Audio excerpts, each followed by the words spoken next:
So hey guys, welcome back to the channel one more time. I am Deepayan and we are out with Isabella. And today we are going to talk about few things of this motorcycle, like how is the clutch feel, how is the throttle response, how is the gear shifting experience, and the brakes and the suspension. I mean, I have ridden this bike for around 2,500 kilometers, around 3 months kinda, maybe a little less, so I have a fair enough idea. Starting off with the clutch, it is definitely not a soft clutch, not a soft clutch. I would like to say that it has got that, weight in it, which is a good thing, because now see, I am used to with Honda clutches, whether be it slipper and assist clutch or whether be it without the slipper and assist clutch. Honda motorcycle clutch feel is always on the softer side. I mean, a lot softer than the competition. So I'm used to with soft clutches, because mostly in my life I have owned and ridden a Honda motorcycle, including my last one, which is still there, the Highness. I think the clutch feel is on the heavier side, but not as heavy that you would get annoyed with it. No, the right amount of weight is there in the clutch.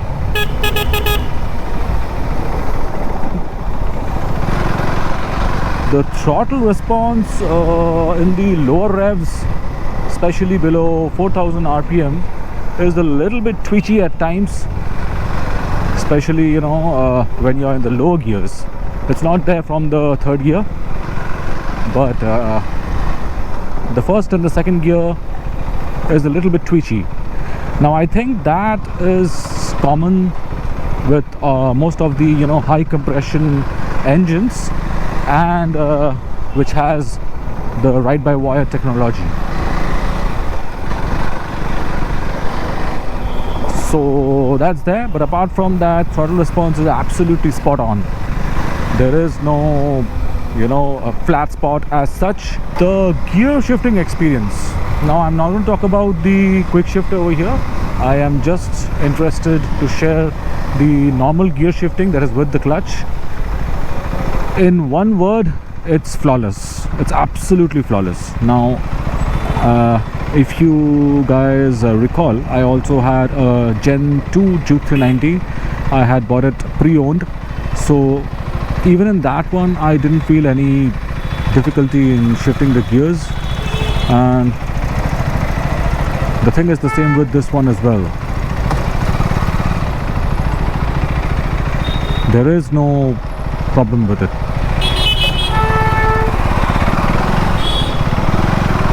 Gear shifts are seamless, especially when you ride the motorcycle a little bit harder. The gear shifts are much more smoother. I won't call it buttery smooth like Honda, but now again and again I'm comparing it with Honda, not with the Highness alone, because Honda has a typical feel to it when it comes to the gear shifting experience or the clutch. So that's why I'm comparing it with that.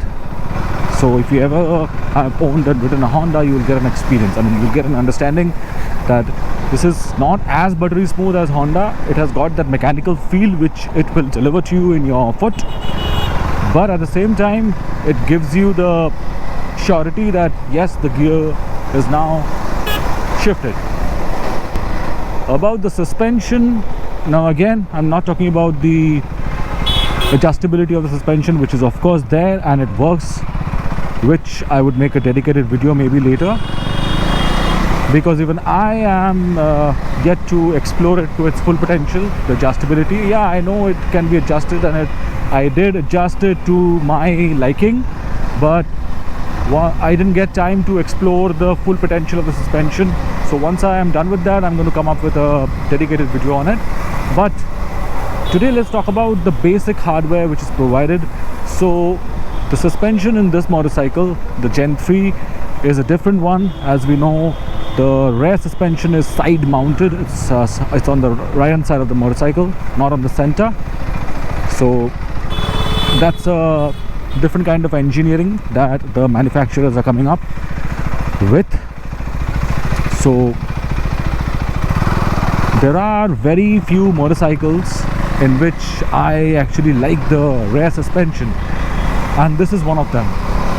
Don't take me wrong, but before this motorcycle, my best rear suspension motorcycle was a Unicorn, Honda Unicorn. Yeah, you heard it right. I don't know about outside India, but in India, Unicorn was the first motorcycle to introduce the mono suspension, and they boasted of that by writing it on the one of the panels as mono suspension. So, and that was my first motorcycle of my life, way back in 2006. So yep, it had an awesome rear suspension. So of course, awesome as in of its time. So, but this one is on a different league. The suspension of the Duke 390 Gen 3, the rear suspension, is on a different league. Trust me, I got blown away. Well, you see, when I talk about suspension, I not only talk about the comfort it provides, but also the stability in high speeds, low speeds, the rigidity when you drop it in a pothole, and the rebound, the compression, all those technical terms. The suspension plays a very big role in maintaining the stability of a motorcycle when you ride it fast. So if your suspension is on the harder side, stiffer side, then when you ride a motorcycle hard, stability will be maintained. But on the contrary, if you ride it on a bumpy road with that same suspension setup, the ride won't be that comfortable. And on the other hand, if your suspension is soft, on the softer side, you're going to have a comfortable ride over potholes and small bumps here and there. But on the contrary, if you ride that motorcycle hard, the stability of the motorcycle will be compromised to some extent. This is the basic of a suspension, as we all know. But in this suspension setup, I don't know what KTM engineers has done. They are successful in creating that proper balance where while on the high speed or when I'm in the performance mode of this motorcycle, the suspension is so likable, so pleasing. It aids the overall performance of the motorcycle to a big extent.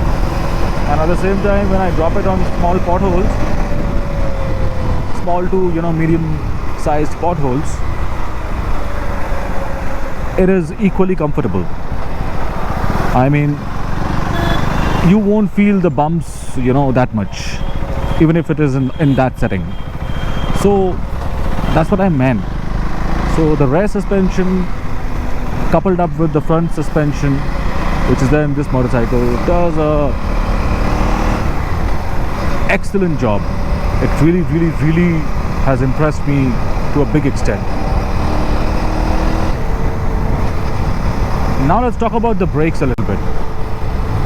Well, you see, brakes are a little bit different on this motorcycle. It's brakes are always different on all motorcycles, on all different models. You'll find the brakes when the company manufactures or when the company plans to install a particular brake setup in a motorcycle, they take into account the weight of the motorcycle, the performance figures of the motorcycle, and the genre of the motorcycle, whether it's a retro, whether it's a sports bike, whether it's a true blue cruiser, and all such stuff. So, and accordingly they provide the brakes for a motorcycle. So the brakes of this motorcycle, as I had mentioned earlier, are 2x-T.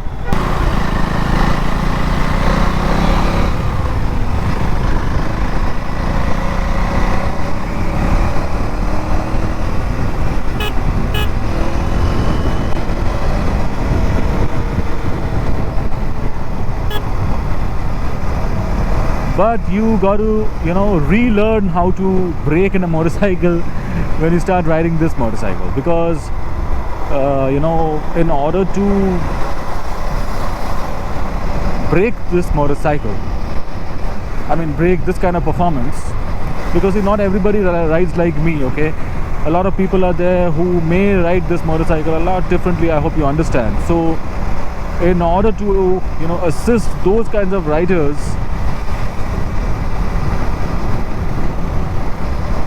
the brakes have been tuned in a way so that the ABS intrusion is a little bit on the higher side, and the brake works at the tap of a finger. But if you press it too hard, it'll give you that jitteriness in your, you know, lever.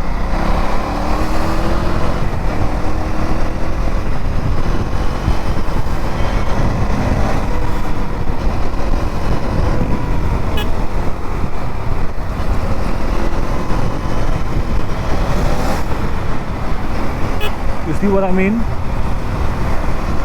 When you brake while you pull the motorcycle,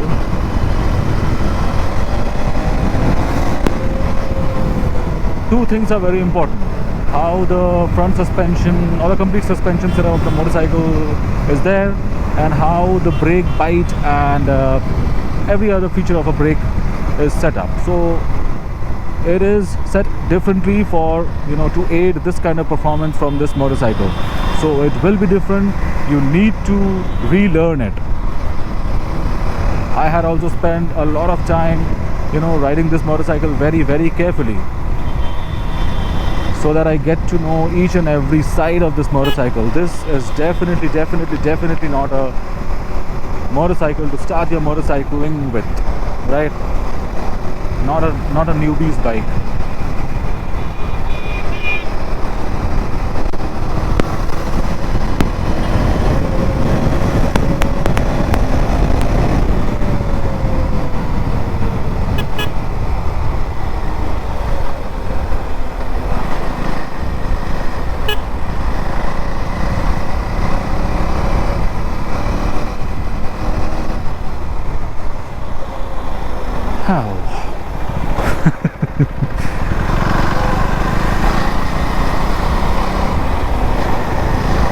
So that's about it. That's about the brakes. And yep, very soon I'll be making a detailed walk around video of this motorcycle. I am so sorry guys, every time I repeat the same thing, and basically I'm unable to get the time, you know, during the daytime. I want to shoot that video during the daytime, and things are so tight, I mean the schedule, that I'm unable to get that time. Just look at him walking. I mean seriously man, people are nuts.